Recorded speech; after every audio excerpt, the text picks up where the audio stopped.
The time has come to build the broadest possible coalition of people to lift Britain back up to where we all want it to be.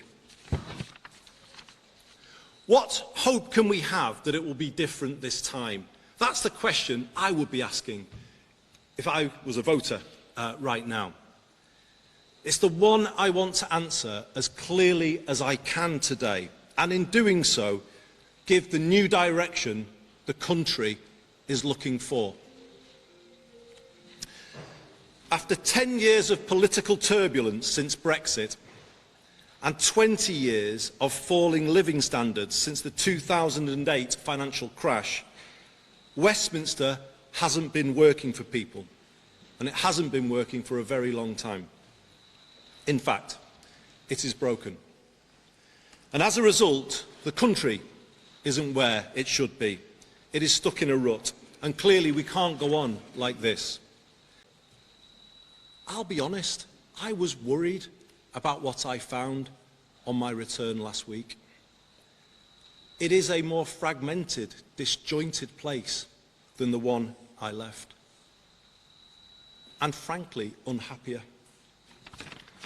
I will work hard to change that culture, leading from the front and showing how things can be different.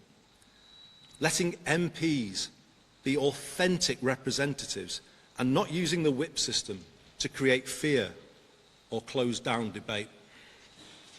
Involving more people in the work of the government and drawing on the breadth and depth of talent and expertise our party has to offer. While the political direction I set is not up for negotiation, I will build an inclusive team at the very highest level so that all parts of the party and the country can see themselves reflected and represented in it. And may I say, I will not announce those decisions on appointments, certainly not today, and indeed not until the end of this process. So until then, feel free to discount the wild speculation in circulation. I left Westminster a decade ago with the Mayor of the Liverpool City region, Steve Rotherham, because we could see it simply wasn't working for the northwest of England and the people here, and indeed other parts of Britain, the same thing.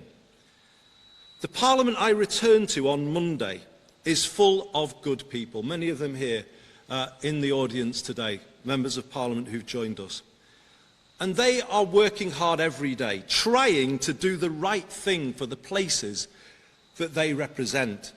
But it's hard, it's too hard for them to make change. Why? Because power is not in the hands of those places that they represent, but held by an insufficiently accountable, outsourced state. We are one of the most over-centralised countries in the world. And worse, that over-centralised heart of the country is not pulling in the same way, but in different directions. That is the reality of Westminster now, both within our parties and between them, and between the departments of Whitehall. I will reach out to other political parties to find as much common ground as we can and build that more collaborative approach I spoke about a moment ago. So, a greater sense of unity in Parliament will then allow us to give a clearer sense of direction to Whitehall. I was struck by recent comments from ministers expressing their deep frustration at the Whitehall turf wars.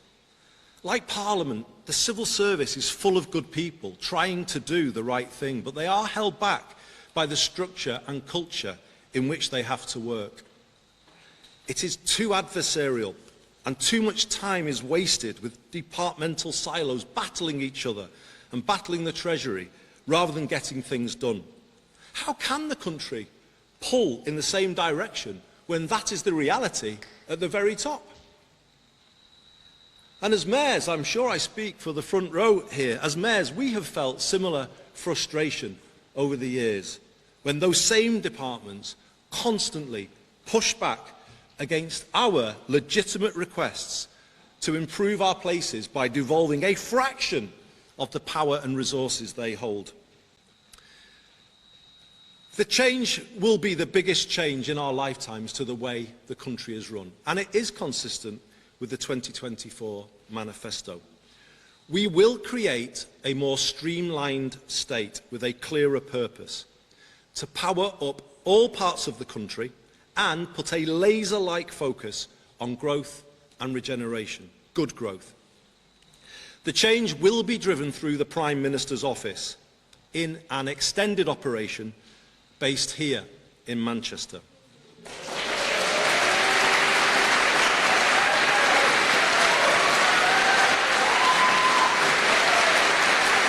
It's been such a wrench to leave that I've had to get special permission from what people in Westminster call my Manchester clothes. I've had to get special permission to wear them this morning. Sorry, Kemi, about that. However, I have bowed to public pressure on one front. I have bought some new running shorts.